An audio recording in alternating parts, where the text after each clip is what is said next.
시청자 여러분 안녕하십니까? BOA 모닝뉴스 시작합니다. 러시아가 현지 시간으로 24일 우크라이나에 대한 전면적인 침공을 개시한 가운데 조 바이든 대통령은 러시아의 우크라이나 침공이 정당하지 않은 공격이라고 비판하고 강력한 대응 의지를 밝혔습니다. 영국과 프랑스 등 세계 주요 국가들도 러시아의 침공을 강력히 규탄하고 러시아에 반드시 책임을 물을 것이라고 강조했습니다. 첫 소식 조상진 기자가 보도합니다. 조 바이든 대통령은 미국 동부 시각으로 23일 밤 성명을 통해 러시아의 공격을 정당하지 못한 침공으로 규정하고 강력히 대응하겠다고 선언했습니다. 바이든 대통령은 푸틴 러시아 대통령이 사전에 계획된 전쟁을 선택했다며 파멸적인 인명피해와 주민들의 고통을 가져올 것이라고 경고했습니다. 특히 이 공격이 가져올 죽음과 파괴의 책임은 오직 러시아에 있다며 미국과 동맹, 파트너들은 단결되고 단호한 방법으로 대응할 것이라고 강조했습니다. 바이든 대통령은 또 24일 대국민 담화를 예고하면서 러시아에 대한 추가 조치를 발표할 것이라고 말했습니다. 미국은 23일 밤 소집된 유엔 안보리 회의에서도 우크라이나 침공을 중대한 비상 상황으로 규정하고 강력히 비판하면서 국제사회의 대응과 단결을 촉구했습니다. And we must confront this threat head on in this council, in the UN, and in our capitals. The people of Ukraine are counting on us. Let's not let them down. 세계 각국의 지도자들도 러시아의 우크라이나 침공을 규탄하며 강력히 책임을 물을 것이라고 밝혔습니다.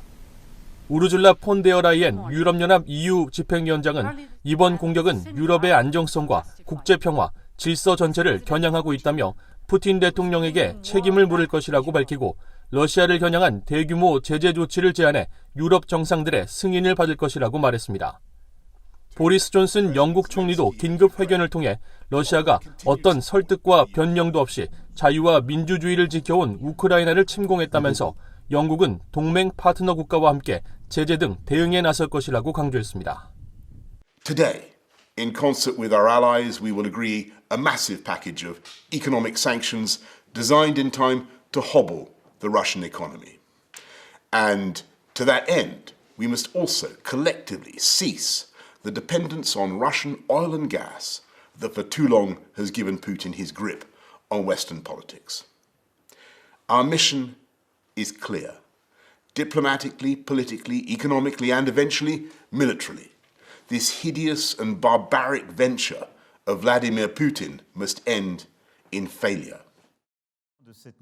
에마뉴엘 마크롱 프랑스 대통령도 회견을 열고 프랑스는 우크라이나 사태 위기 해결을 위해 대화를 이끌어왔다면서 프랑스는 러시아의 전쟁 행위에 강하고 침착하며 단호하게 대응할 것이며 우크라이나에 대한 지원을 아끼지 않을 것이라고 강조했습니다. 반면 화춘잉 중국 외교부 대변인은 24일 정례브리핑에서 러시아의 행위를 침략이나 유엔 헌장 위반으로 보느냐는 질문에 복잡한 배경과 경위가 있다면서 각국이 자제해 상황이 통제되지 않는 것을 피해야 한다고 답해 우크라이나 침공 상황에도 대화 필요성을 강조하는 기존 입장을 되풀이했습니다. 이런 가운데 한국 청와대는 24일 NSC 상임위원회를 통해 러시아의 즉각적인 침공 중단을 촉구하고 국제사회의 일원으로서 러시아에 대한 경제 제재 등 국제사회 노력에 동참하기로 했다고 밝혔습니다. 청와대는 다만 한국 정부가 선제적으로 독자 제재를 취하는 것은 아니라면서 국제사회 제재에 연결되는 부분이 있을 경우 자연스럽게 동참하게 될 것이라고 설명했습니다. BOA 뉴스 조상진입니다. 러시아의 우크라이나 침공을 계기로 미국 의회에서는 야당인 공화당의 의원들이 조 바이든 대통령의 외교 정책을 비판하면서 단호한 대응을 촉구하고 나섰습니다. 특히 북한을 비롯해 중국과 이란은 우크라이나 사태에 대한 미국의 대응을 지켜보고 있다면서 바이든 대통령의 유화적 대외 정책은 북한 등 적성국들을 대담하게 했다는 주장도 나왔습니다. 이조은 기자의 보도입니다. 미국 야당인 공화당의 케빈 메카시 하원 대표와 스티브 스칼리스 하원 원내 총무 등 6명의 중진 의원들이 22일 우크라이나에 대한 러시아의 움직임을 침공으로 규정하며 발표한 공동성명입니다. 러시아의 우크라이나 침공은 비난받아야 한다면서도 조 바이든 대통령의 접근법을 강하게 비난했습니다. 바이든 대통령은 계속 유화책을 선택하고 있고 러시아에 대한 강한 발언은 강력한 행동으로 이어진 적이 없다고 주장했습니다. 이들 의원들은 그러면서 바이든 대통령의 외교 정책 전반을 비판하면서 북한 문제도 지적했습니다. 북한을 비롯해 중국과 이란은 우크라이나 사태에 대한 미국의 대응을 지켜보고 있다면서 미국은 러시아 공격에 단호하게 대응하는 모습을 보여줘야 한다고 밝혔습니다. 오는 11월 중간 선거를 앞둔 상황에서 공화당 의원들은 바이든 대통령의 외교 정책을 비난하며 북한 문제를 포함시키고 있습니다. 공화당의 켄 칼버트 하원 의원은 22일 성명을 통해 미국의 강력한 대응과 리더십 부재는 우크라이나 사태를 넘어 영향을 미친다며 중국은 계속 타이완 영공을 침범하면서 중국 영토로 통합하는 데 전력을 다하고 있고 북한은 계속 미사일 시험을 강행하는 등 적국들은 이미 공격성을 높이고 있다고 지적했습니다. 그러면서 세계 유일의 초강대국인 미국이 무대에서 물러나 뒤처져 있을 때 독재주의 정권들이 그 공백을 채우도록 미국은 모든 기회를 열어주는 것이라고 주장했습니다. 공화당의 밤 라타 하원 의원도 이날 성명을 통해 북한을 비롯해 중국, 이란과 같은 나라들은 미국을 비롯한 서방국이 우크라이나 사태에 어떻게 대응할지 지켜보고 있다며 유화책은 작동하지 않는다고 지적했습니다. 앞서 공화당의 존 바라수 상원 의원도 북한의 미사일 발사가 이어지던 지난달 20일 본회의 연설에서 미국의 외교 정책은 엉망이라고 비난하면서 블라디미르 푸틴과 중국, 북한, 이란은 더 대담해졌다고 주장했습니다. 이런 가운데 미국의 민주당 의원들은 우크라이나 사태를 바이든 대통령의 전반적인 외교 정책과 연계하진 않고 있습니다. 하지만 바이든 행정부의 강력한 러시아 대응을 촉구하고 있습니다. VA 뉴스 이조은입니다. 북한이 대규모 군 병력들과 무기를 동원하는 열병식 준비 정황이 점차 뚜렷해지고 있습니다. 평양에 있는 열병식 훈련장에는 행사 병력 인원에 더해 차량들이 대거 집결하는 모습까지 포착되면서 오는 4월에 열병식 개최 가능성이 높아졌습니다. 북한 정권은 열병식에서 신형 무기를 공개해 왔었는데 이번에는 어떤 것을 공개할지 주목됩니다. 함지아 기자가 보도합니다. 북한 평양 미림비행장 북쪽의 열병식 훈련장에 차량이 대거 집결한 모습입니다. 1일 단위 위성사진 서비스 플래닛랩스가 22일 촬영한 이 사진에는 훈련장 북서쪽의 공터 두 곳에 열을 맞춰 주차된 차량들이 확인됩니다.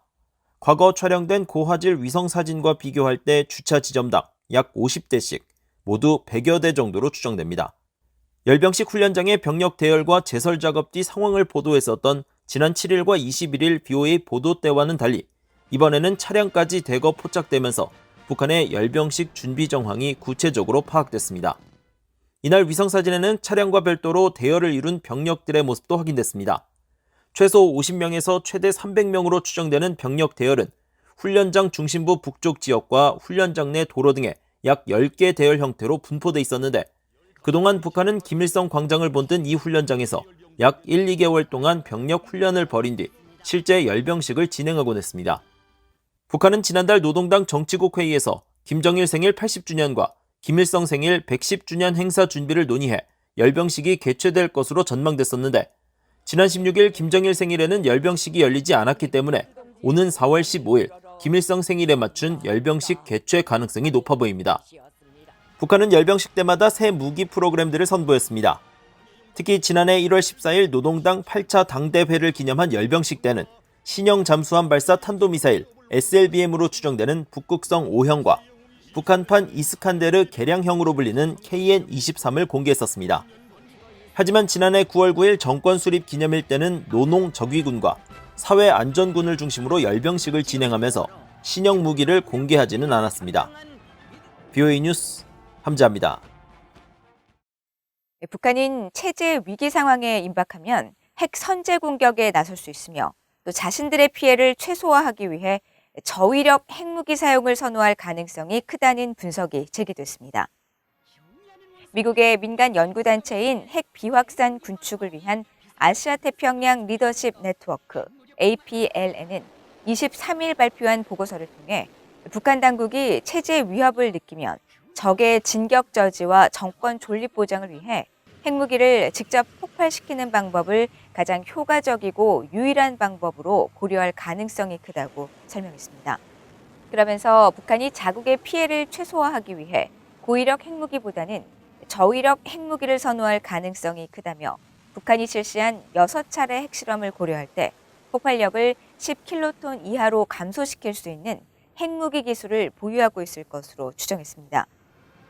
보고서는 또 중국과 러시아의 경우 핵 능력을 과시하면서 영내 영향력 확보를 위해 한반도 문제에 개입하려 할 수 있다면서 다만 중국과 러시아 모두 영내 미국과의 경쟁에서 북한을 일종의 완충지대로 남겨두길 원하기 때문에 한반도에서 핵무기를 직접 사용하지는 않을 것으로 전망했습니다. 평화적인 비핵화 주장은 북한을 핵 보유국으로 먼저 인정하는 과정이 포함된 만큼 비현실적이며 대북 제재의 필요성은 여전하다는 미국 전문가들의 지적이 제기됐습니다. 한국의 국책연구기관인 대외경제정책연구원이 24일 주최한 한반도 관련 국제 토론회에서 조셉 윤 전 미국 국무부 대북정책 특별대표는 교류와 협력 등 평화적 방법을 통해 비핵화를 이끌어내야 한다는 주장은 비현실적이라면서 이를 위해서는 북한의 핵 보유국 지위를 인정해줘야 하며 그럴 경우 영내 주변국의 핵무기 개발을 촉진하는 핵 확산을 유발할 것이라고 지적했습니다. 그러면서 대북 제재만으로 비핵화를 이룰 수는 없지만 제재를 완화한다고 북한이 핵을 포기하지 않을 것이라면서 북한은 한국 정부가 추진하는 종전선언 등 정치적 선언보다는 구체적 결과를 원하는 이를 위한 협상 수단으로서의 제재는 반드시 필요하다고 강조했습니다. 게리 클라이드 허프바우어 미국 피터슨 국제경제연구소 선임연구원도 대북 제재의 중요성에 대해 강조하고 제재 목표의 명확성과 수단의 정밀성을 개선해야 한다면서 대북 제재가 김씨 정권과 지도부를 대상으로 하고 제재 대상국이 구체적 목적을 이해할 수 있도록 내용을 명확히 전달할 필요가 있다고 밝혔습니다. 호주 정부가 북한의 해상 불법 환적 등 유엔 안보리 대북 제재 위반 행위를 단속하기 위해 해상 초계기 배치 등 감시 활동을 진행할 예정이라고 일본 외무성이 밝혔습니다. 일본 외무성은 24일 보도자료를 통해 호주가 이달 말부터 다음 달 말까지 한 달간 유엔 안보리 대북 결의로 금지한 북한의 선박간 환적 등 불법 해상 활동을 감시하기 위해 일본 가데나 공군 기지를 거점으로 항공기를 배치할 것이라고 전했습니다. 그러면서 호주 공군의 이 같은 대북 감시 활동 참여는 2018년 이후 10번째라고 설명하고 일본은 유엔 안보리 결의의 효과적 이행 측면에서 호주의 활동을 환영하며 북한의 대량 살상 무기를 포함한 모든 범위의 탄도미사일에 대한 완전하고 검증 가능하며 돌이킬 수 없는 방식의 폐기를 실현하기 위해 국제사회와 연대할 것이라고 강조했습니다. 또 일본 해안경비대와 해상자위대도 유엔 안보리 결의 위반이 의심되는 선박 활동에 대해 정보를 수집하고 있다면서 일본은 관련국들과 계속 긴밀히 협력할 것이라고 밝혔습니다. 이상으로 BOA 모닝뉴스를 모두 마칩니다. 시청해주신 여러분 고맙습니다.